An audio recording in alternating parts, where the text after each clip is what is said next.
Welcome to the channel, Jaden Chase, and these are some of the top stories making headlines today. Now, nation, the administration in power might want to reconsider using SOEs as a crime plan, as the Constitutional Court yesterday awarded Russian Clark, a reputed era leader of St. James, to be paid $18 million by the state for an extended detention. Nation, me make you know what I want, and then we're going to continue the reasoning. Of course, we want to look and listen.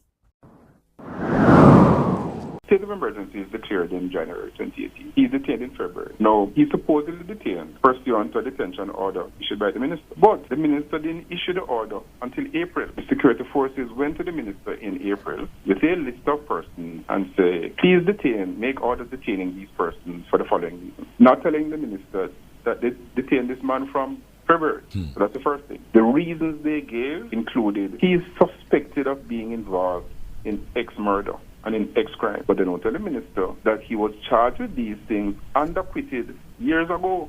The tribunal gets evidence from the state and the police as to why and makes a ruling that there's no basis to be detaining this man. Release him immediately. Having made that ruling, he's then not released. He's kept in detention for another month. Yes, no, nation. In 2016, the police reported that Clark was the leader of the Exp0sed criminal organization. He was detained in connection with the slaying of 28-year-old Jermaine Brown, otherwise called Buddy, who was killed in Barrett Hall, St. James, in June of the same year. Now, Brown was found lying face down in a pool of blood on a dirt road with multiple bullet wounds. He was taken to Cornwall Regional Hospital, where he was pronounced dead. Allegations are that prior to the murder, Clark was heard threatening Brown and accused him of being a member of a rival criminal organization. Clark denied the allegations and was subsequently released on the initial interview by the police. The police say the slaying of Brown, however, had led to a bloody feud, and several members of the Barrett Hall district and the Wagon Wheel area lost their lives. Now, at one point, when the case was before the court, Clark was released on bail and ordered not to be seen in Barrett Hall. Prior to that incident, Clark was no stranger to law enforcement. In 2010, he was arrested and charged for illegal possession of a firearm and ammunition, but was freed of the charge. In 2014, he was also charged with breaching the country's lottery scamming laws and was placed before the court for another gun offense. The outcome of those two cases are not immediately clear. Clark had also been denied certain rights in those instances, it is alleged.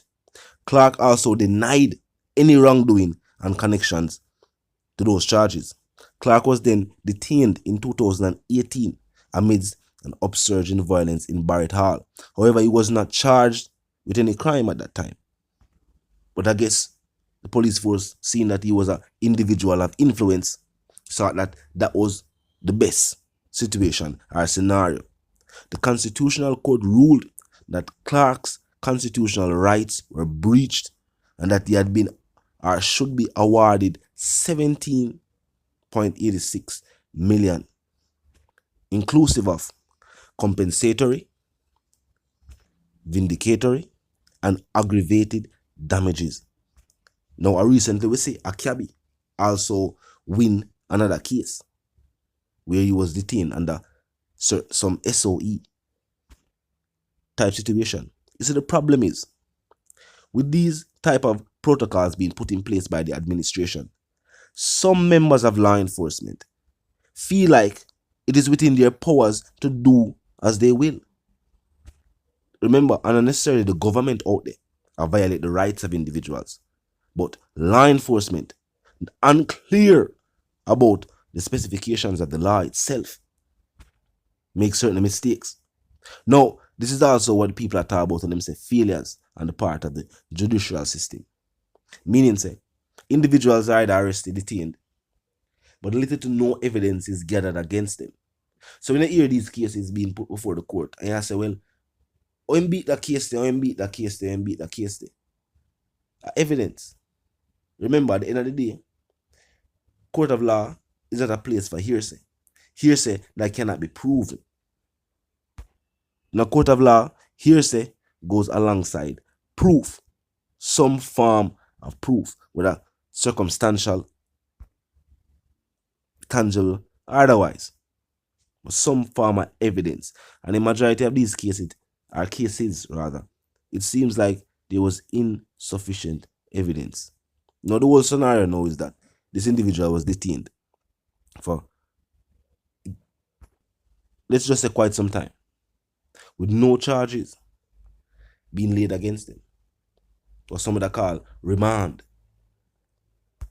Now, what this is showcasing is that style and tactics are just style, because tactical initiatives are useful. But just for say, this individual is a known or assumed high-ranking individual, or an individual of influence, a reputed area leader, a quote-unquote don. For then place that individual behind the bars without evidence, it's just a band-aid on the situation.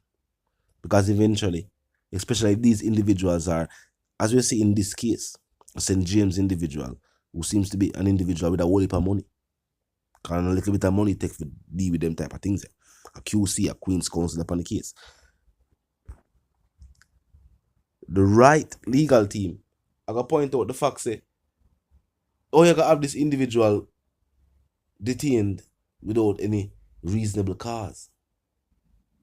Just the fact that one assume something is not reasonably enough.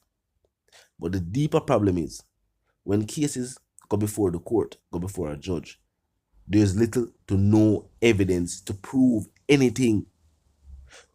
Law enforcement need to be given the adequate tools. Forget that evidence needed. Then what happen? You can't just put barriers and erect barriers around all the parish. The economy will collapse. This is the way forward. We need more members or more regular officers being trained and becoming detectives. Equipment is needed. If you notice what going on overseas, only through these advances was crime and violence brought to the level we see it at now. And keep in mind, it's at a level where, or just because North America so big, we couldn't realize, so, it's stay away over there too.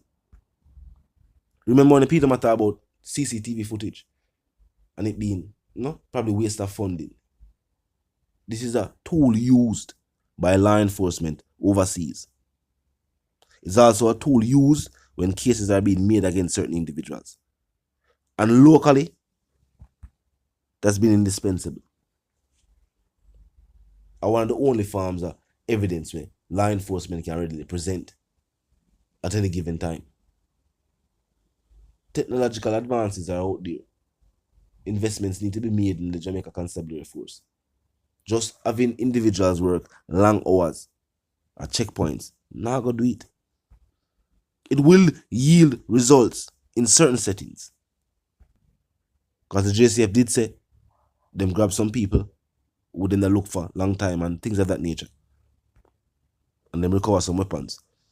But all of this could be done too. With just enough detectives working enough cases. But talk to me, nation. Tell me how you feel. Because maybe this is a missed opportunity too by the state to have the people's input. We notice. Remember, only through a concerted effort between the people and the state, law enforcement, crime and violence reach to the level where the people want. We see where for years it was talked about like the crime and violence would not affect tourism, even though Mobi is considered one of the Jamaica's tourism hubs. And we see crime and violence that take place to a certain level there. But see, the USA travel advisory. Talk to me in the comment section, nation. Quick recap. The court has awarded that 18 million be paid by the state to reputed era leader Shine Clark. Tell me what you think, nation. Now, if you're new to the channel, it's a pass through. And remember to click the subscribe icon, then the bell icon, and of course, put it on a. And this is how you know you'll be notified of all fresh content. As soon as fresh content is uploaded and made available for you right here on the platform, the like icon is also in close proximity to the share icon. Drop a like and must a share. Tell a friend, tell them, sister, and them, brother, them. For check out the channel, good reason. Join the discussion, the comment section, 24/7, never lack yet. Just be respectful and mindful of the guidelines. But other than that, drop your thoughts, your comments, and yes, your opinions there. And we can continue the reasoning via the comment section. Until we reason again, live, love, and prosper. And yes, stay tuned.